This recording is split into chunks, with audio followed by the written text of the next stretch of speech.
si Senator Tito Soto and Senator Raffy Tulfo, at least sila tuta ng Malacanang. Pero si Erwin Tulfo, tuta lang ni Lacson. Hindi siya tuta ng Malacanang.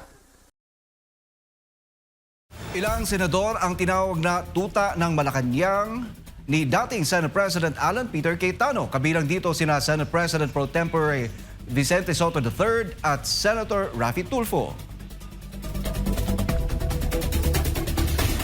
Ilang senador ang tinawag na tuta ng Malacanang ni dating Senate President Alan Peter Cayetano. Kabilang dito sina Senate President Pro Tempore Vicente Soto III at Senator Raffy Tulfo. Sa isang video message, iginit ni Cayetano na mistulang sunod-sunuran umano ang ilang mambabatas upang isulong ang interes ng administrasyon. Nauna nang sinabi ni Cayetano na may kaugnayan sa umano'y cover-up sa investigasyon sa flood control anomaly ang pagpapalit sa kanya bilang leader ng Senado.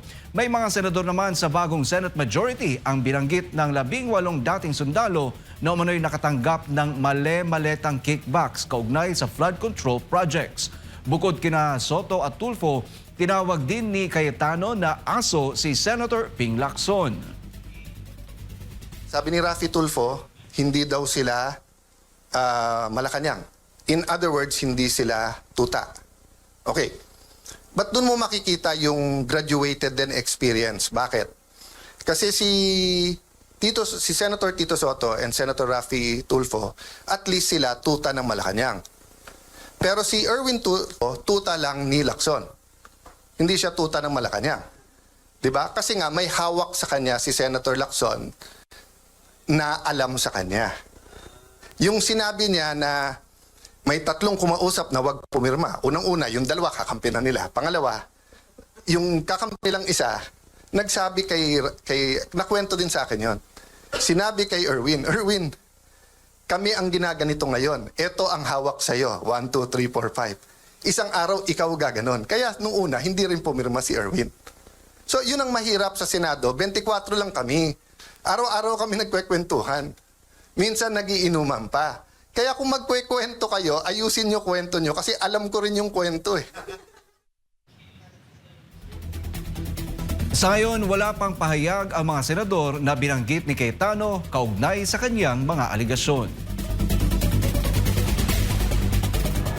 Naniniwala ang isang abogado na dapat igalang ng bagong liderato ng Senado matapos makabuo ng mayorya. Kasabay nito, hinimok niya ang Korte Suprema na maglabas ng malinaw na desisyon upang tuluyang maresolba ang matagal ng usapin tungkol sa tamang interpretasyon ng majority at quorum sa Senado. Si Prince Tripoli sa report. Ayon kay Attorney Martin Delgra, hindi na siya magtataka sa mga naging pagbabago ng posisyon ng ilang senador matapos umanong makipagpulong sa Malacanang. Gayunman, sinabi niyang ang mahalaga ngayon ay mayroon ng bagong liderato na nakakuha ng sapat na bilang ng boto upang pamunuan ang Senado.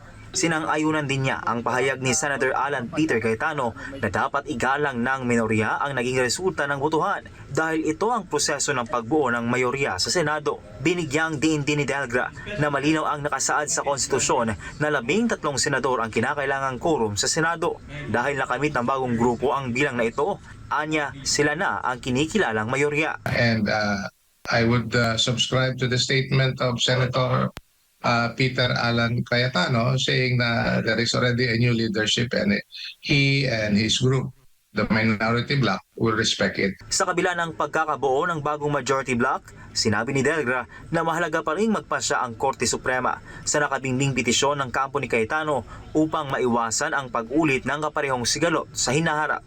When in fact the Constitution is very clear on what a quorum is because no matter how you look at it from whichever angle you look at the Constitution, hindi po nagbabago yan.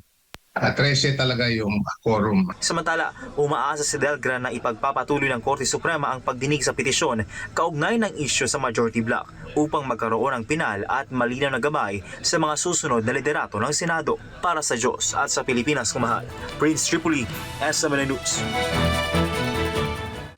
19% lamang ng mga Pilipino ang naniniwalang ibabatay ng mga senador sa ebidensya at batas ang kanilang desisyon sa impeachment trial ni Vice President Sara Duterte. Ayon sa survey ng Okta Research na isinagawa noong Abril 20 hanggang 24.